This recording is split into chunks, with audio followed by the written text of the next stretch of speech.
Do you think Jason has like a stuntman or he does his own stunts? I think he does his own stunts for the most part. I think maybe unless it's some of the higher budget films like The Expendables, but I think for the most part he does his own thing. Okay.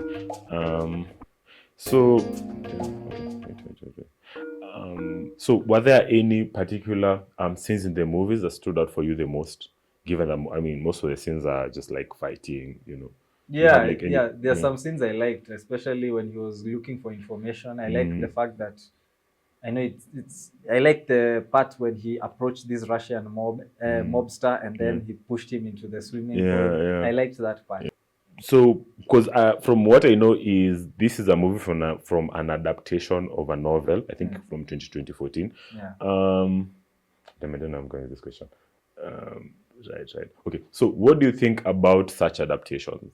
I think, like, are you a fan of those, or like, because I feel like sometimes they might not live up to the story. Yeah. So yeah, are you a fan of like such adaptations from like maybe like a novel to a book? Or yeah, mostly it's always just from like a novel to a book. I'm not. Yeah. In general, I'm not a fan of adaptations. You feel like they don't live to the expectations? Yeah, and also I think not only don't they live to the expectation, I think adaptations are unnecessary. Usually, because you see, like if you look at the Marvel Cinematic Universe and you're looking at comic books, from comic book to film, that's fine.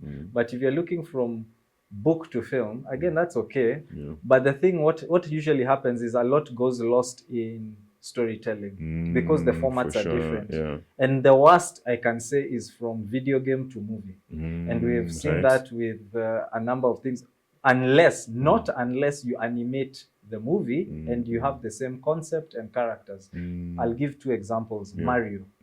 Mario the game, Mario the movie. Mario the movie is 3D animation, Mario the game is 3D created. So the character you'll see in the game is the same character in the movie. Okay. Same with The Working Man. If it's a book, you have a book, now you have the movie. But now the thing with book to film, it's so much is lost. Makes sense. The Working Man, what also stood out for me is I think the choice of the music scoring and the choice of the music and the scoring. I think it also like played such a huge role in like, you know, the portrayal of the movie. So in regards to that, what do you think that the choice of music really matters in making a movie successful or making people resonate more with the movie? It helps, but it doesn't matter. It's not what will make or break the movie. I've never, maybe I'm wrong, but never will you ever hear someone saying, "I hated that movie because of the music." But you'll hear the opposite. You'll say, "Oh, by the way, I didn't really like the movie, but the music was nice." For sure. It had a good soundtrack. But you'll never hear someone say, "I went to watch the movie, ilikuwa movie mbaya. It had bad music." For sure. Then you should have gone for a concert. Right. You should just go see them. Right. So in that regard, then I'd love to know like what stood out for you the most in regards to the movie. Is it like the casting, the screenplay, the cinematography, like the stunts and actions and all that?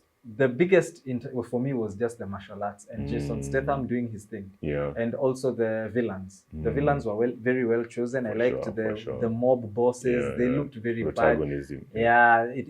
The other characters were 50-50. They could have been any other character. But as long as there's Jason over there, you know he's gonna kill it. But the rest, not really. Interesting. So then I think I asked you what you like the most. So what do you think they should have done any better, if there's anything? To be honest, nothing. Because you see, if you're going to watch a movie, a popcorn movie, which is most of these high-flying action movies, you go expecting that. You don't expect the only thing that you would not like is if you don't get the high-flying action. What you signed up for. I actually got my money's worth. I got my money's worth. I went to see him kick ass, and he did. And he kicked ass. And it was fun. And I'm looking forward to the next Statham movie. So do you think they're gonna do like another sequel, like a pursuit to it? I think it's gonna enter that. So. Nah, there wasn't like a cliffhanger or anything of that sort. Not really. It would be a stretch. I think they would probably do another movie, totally different characters, but similar. Because he also had done Beekeeper last year, which many would confuse for this movie. It's actually almost the same thing. Different story, different names. Interesting. But then I think that's a challenge. Like if you do two movies that are different, but then they're giving like the same vibe. Then I feel like Yeah, there's like a disconnect of some sorts in there. Yeah, but anyways, as a final question, how would you rate the movie on a scale of 1 to 10? Beekeeper, I mean, sorry, see, I'm confusing again. Right. Working Man, I would give it maybe, and I'm biased, I'll say this off the bat, I'm biased because I'm a martial arts lover and I'm an action lover, and I like Jason Statham as a person because he's a good actor.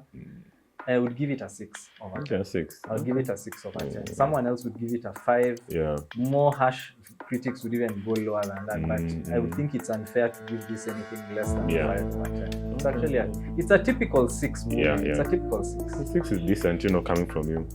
Yeah, well. From a start.